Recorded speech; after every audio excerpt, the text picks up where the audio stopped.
Imaginatu joko mai bat gela itxi batean. Ez dago Las Vegasen, ez da Makaon ere. Baizik eta Washingtonen, Pekinen, Londresen. Mai horretan jokalariek ez dute bakarrik dirua jokatzen. Herrialde oso baten etorkizuna dute jokoan. Partida global honetan esertzen dira gobernuak, inbertsio funtsak, bankuak, nazioarteko erakundeak, eta orain? Txina, arauzar guztiak aldatu dituen eragileak. Ongi etorri, entzule. Zientzia puntu-puntuan, Nafarroako Unibertsitate Publikoaren divulgazio zientifikoko podcasta. Emaiozu jaten adimenari. Gaur mai hori aztertu behar dugu. Ta ez dugu bakarrik egingo. Idoia Agirre dugu gurekin, Nafarroko Unibertsitate Publikoko ikertzailea. Berak zor publikoaren berregituraren jokoa aztertzen duen ikerketa aitzindaria aurkeztu berri du Washingtonen. Beraz, prest, jokoan hasi behar dugu eta. Egunon, Idoia. Egunon, jokalariak.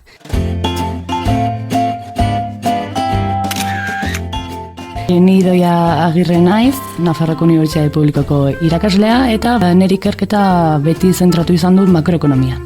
Batez ere politika publikoetan. Nire bide honen hasieran hasi nintzen moneta politika ikertzen, eta azken aldian zentratu naiz gehiago politika fiskalaz. Jokoan hasi baino lehen kokatu dezagun gure burua. Historikoki inperioak, estatuak, zorpetu egin dira gerrak finantzatzeko edo izurritei aurre egiteko. Herrialdeak kontsolidatu ahala, zer gertatu da, erabili izan dela finantzaketa iturri gehigarri hau, zorra jaulkitzea, inbertsioak egin ahal izateko. Zertan, hezkuntzan, errepidetan, osasunean, eta bar. Baina gehiegi zorpetzen bagara, biztanda arazoak sor daitezkela. Imaginatu, hainbeste sor jaulkitzen bada, agian ja ez da jasangarria sor maila hori, orduan horrek egingo du gure herrialdeko ekonomiarengan konfidantza jaitsi, atzerriko inbertitzaileek etengo dute finantzaketa, hemen izango dugu moteltze ekonomikoa, atzeraldia ere, inflazioa sortuko da, gure truke tasa, hau da, atzerriko ondasunak erosteko ahalmena jaitsiko da, orduan ekonomikoki sor gehiegi jaulkitzea oso arriskutsua izan daiteke. Etorkizun beltza. Odeiak etorkizunean. Izan ere, zorra ordaindu ezin denean oso partida berezia hasten da.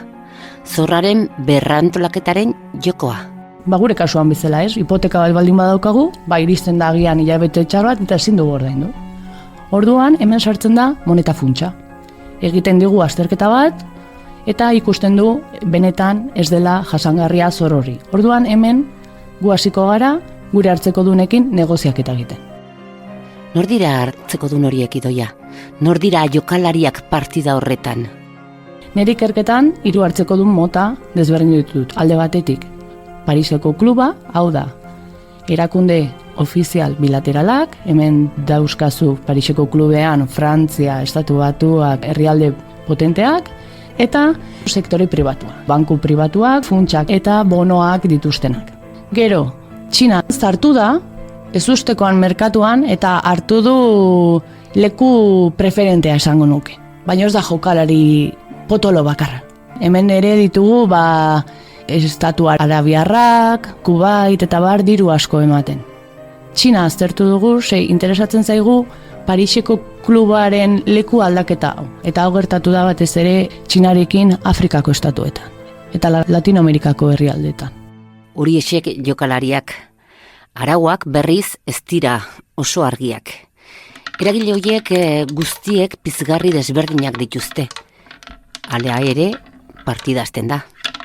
Hori da, herrialdea joango da negoziatzen bere hartzekodunekin era independentean, negoziaketa hau ate itxi baten atzean gertatuko da, ez? Ate itxia daukan gela batean, beraz ez daukagu zarbidea hor gertatzen denari, baina ikusten ditugu ondorioak.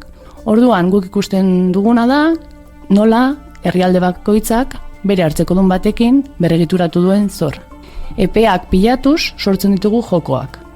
Hau da, izango dugu lehenik eta behin lider bat, non berrantolatu duen zorra, ez? Edo interesak jaitsi dizkio, edo heldutasuna gehiagotu du, hau da, zorra hemendik 5 urtetara bueltatu beharrean, agian ematen dizkio 5 urte gehiago, hau da hemendik 10 urtetara, eta bar, eta bar. Beraz zorraren balioa jaisten da. Jokalari batek lehenengo fitxa mugitzen du, eta erabakitzen du zorra arintzea. Herrialdeak hitz egiten du hartzekodunekin banaka. Orduan, zer gertatzen da? Ikusten dugu denboran fijatuz, ea gero norbaitek jarraitu dion edo ez. Orduan hemen desberdintzen dugu lidergoa eta jarraitzaileak. Ondoko mugimendua auskalo zeinek eta nola egiten duen. Claro, hemen erabiltzen ditugu mikroekonomian ezaguna diren balio batzuk, Shapley balioak, eta honek zer albidetzen diguten. Aldik eta behin koalizio posible guztiak alditugula lortu. Hau da, ze hartzeko dunen zor berrantolaketa kombinaketak izan ditzakegun. Eta gero hemen aztertzen duguna da, hartzeko duen hauetako bakoitzak ze kontribuzio egiten duen sama arintze honi. Hori da gure interesatzen zaiguna. Azkenean herrialde batek zorra baldin baditu 3 hartzeko dunekin, eta beharrezkoa da berrantolatzea zor hori berak ordaindu ahal izateko, ze bestela ezin du. Azkenean batek berrantolatzen duenean beste biei ere eragiten die, bai? Ze beste biak aurretik zeukaten zatia kobratzeko probabilitatea, aukerak igo egiten dira. Orduan, guk erabiltzen ditugu balio hauek, ekitate edo justizia bai, sama banaketa hori neurtu ahal izateko. Gutxi arte jokoak bazuen arbitroa, baita arau argiak ere. Parisko klubak markatzen zituen jarraitu beharreko hildoak, eta bestek jarraitu egiten zuten. 21. mendean, taula jokoa zatikatu eginda. Hartzeko dunen merkatua asko aldatu da azken urteotan. 2000. urtearen aurretik, Pariseko kluba zegoen, zen monopolista. Pariseko klubak beti lidergoa zeukan eta jarraitzen Estatu zegoen Batuak, Frantzia, Norgehiago. Alemania eta ekonomikoki sendoak diren herrialdea. Eta hauek hartzen zituzten erabakiak eta gero zegoen sektori pribatua jarraitu egiten zuela. Mundu hori jada ez da existitzen. 2000. urtean sartzen da Txina. Zorraren merkatuan. Hau da, finantzatzen beste herrialdetako inbertsioak eta bar, eta bar.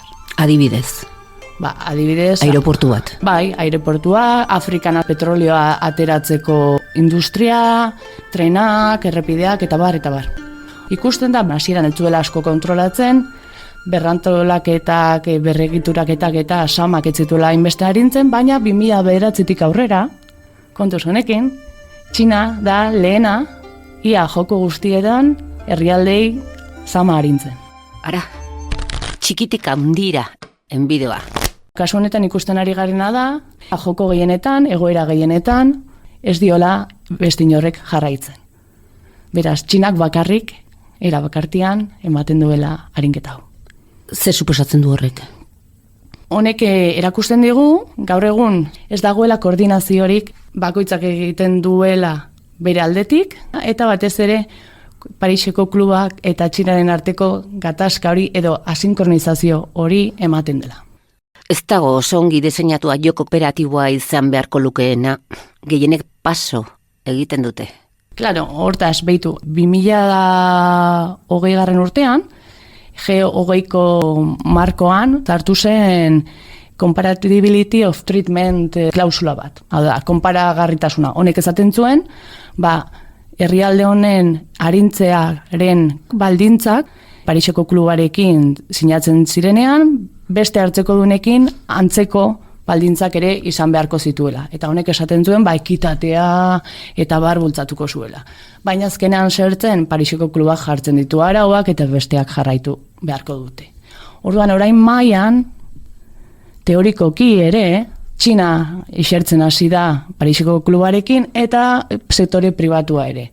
Baina ikusi dugun bezala Zambia eta Etiopiako kasuetan, denak mailan iseritzeak gaur egun ez du laguntzen. Zergatik, ze oraindik bakoitzak bere pizgarriei egiten die kaso. Eta ez zordun naden herrialdearen laguntza sustatzeari. Beraien etekinak nahi dituzte. Noski, azkenean dirua usteak, ez? Jakin min handia dutenentzat, adimen erneko jendearentzat, zientzia ... Baina zuen joko horretan, Dead to teoriari, Live Games deitzen diogu, zorra arintzeko jokoa, hori da. Zuek defendatzen duzue koordinazioak ekartzen duela denentzako onura. Zoritxarrez gehiengoan bakoitza joa bere kabuz. Eta guk zer ikusten dugu, ematen denean arinketa hau, hartzeko desberdinekin, era koordinatuan, kasu honetan ez da simultaneoki baino, sekuentzialki ematen denean arinketa hori, ikusten ditugu onura asko herrialde zordunaren ekonomian. Badibidez, barne produktu gordinaren, hau da, herrialde bateko ekoizpenaren askunde tasa urte batetik bestera, 5 urte eta gero 110 hasten dela. Beraz, askunde ekonomikoa ikusten dugu. Horretaz aparte zer ikusten dugu? Zorra, jaitsi egiten dela herrialde horretan, eta gainera, politika fiskalaren osasuna hobetu egiten dela. Zer nahi dut honekin esan? Urrungo urteetan, herrialde honek gastua jaisten duela. Bai? Beraz ez dauka inbesteko defizita. Eta ja bukatzeko eta emaitza hau da sekulakoa, ikusten dugu herrialde batek era koordinatuan jasotzen duenean arinketa hau, kanpotik inbertsio handiak jasotzen hasten dela. Non ikusi duzue? Argentinan zenbait epetan gertatu izan da, Europar Batasunean Grezian, 2000 urtean, bai, baina gure emaitzak era agregatuan dira. Idoia etzarete bakarrak Jokonen nondik norakoak aztertzen. Zorraren inguruko ikerketa hauek pilpilean dira azken urteotan. Urrian egon ginen Estatu Batuetan, konferentzia batean parte hartu nuen. Konferentzia hau oso berezia izan zen. Azkenean, badakizu, 2020 eta gero zer gertatu den herrialde ezberdinetan. Ekonomia moteltzea gelditzeko zer egin zuten estatuak 2020an. Zorra gora? Zorra gora. Zorra gora, hori da. Iritsiko da momentu bat, non ez den jasangarria. Mendebaldean, Frantzia izan daiteke gaur horren adibide. Azken urteotan, zor publikoa etengabe haunditzen ari da. Zer ari da gertatzen Frantzian beste herrialdetan bezala? Gastua igo, zor publikoa jaulki.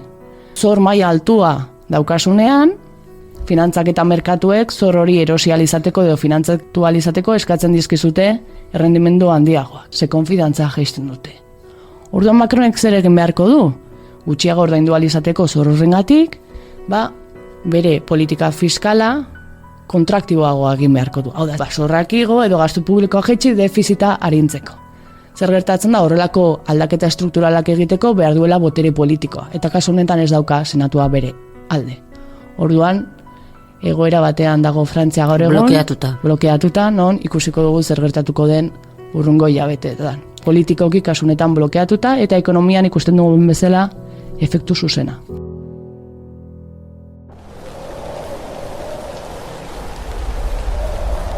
Ondorio zuzena du garapen bidean dauden herrialde askotan ere. Klima aldaketak larritzen ari da herrialde hoien zorraren krisia. Itotzen ari dira. Nola lotzen da zuen lana klima larrialdiak dakarren krisiarekin? Garapen bidean dauden herrialdeek zor maila altuak dituzte. Bai, zer gertatzen da herrialde hauetan? Aldaketa klimatikoak zer egiten dien muturreko ekitaldi klimatikoak dituzte. Uholdeak, lurrikarak, tifoiak, hori da, izurriteak horren eraginagatik eta bar. Klaro, horrelako egoerek suntsituko dute gure sektore produktiboa. Eta adibidez agian karreterak eta bar. Eta hori berriro egin alizateko edo konpontzeko dirua behar da. Orduan, herrialde hauek, errentabasuko herrialdeak eta garapenean dauden herrialdeen egoerarekin zerbait egin beharko dugu. Horregatik guk esaten dugu koordinazioa berdela, ze herrialde hauek geroz eta horrelako ekitaldi gehiago izango dituzte, ja beraien egoera ez da ona, zor asko daukate, orduan, era koordinatuan eman behartzaie arintzea, benetan nahi badugu herrialde hauek ekonomikoki garatzea. Baina azkenean bakoitzak bere pizgarriei begiratzen die. Idoia Agirre entzun ondoren, argi geratuta zorra arintzea ez dela prozesu teknikoa soilik. Gure gizarteetan ondorio ikeragarriak dituen koordinazio jokoa da.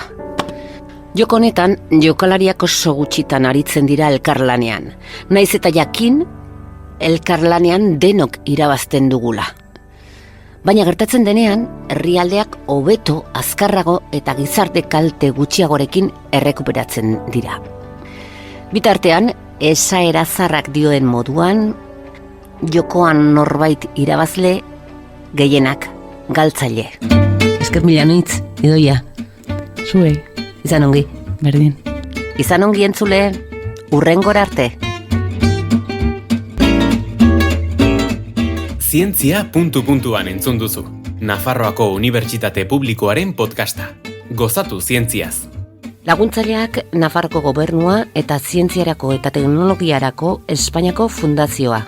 Zientzia, Berrikuntza eta Unibertsitate Ministerioa.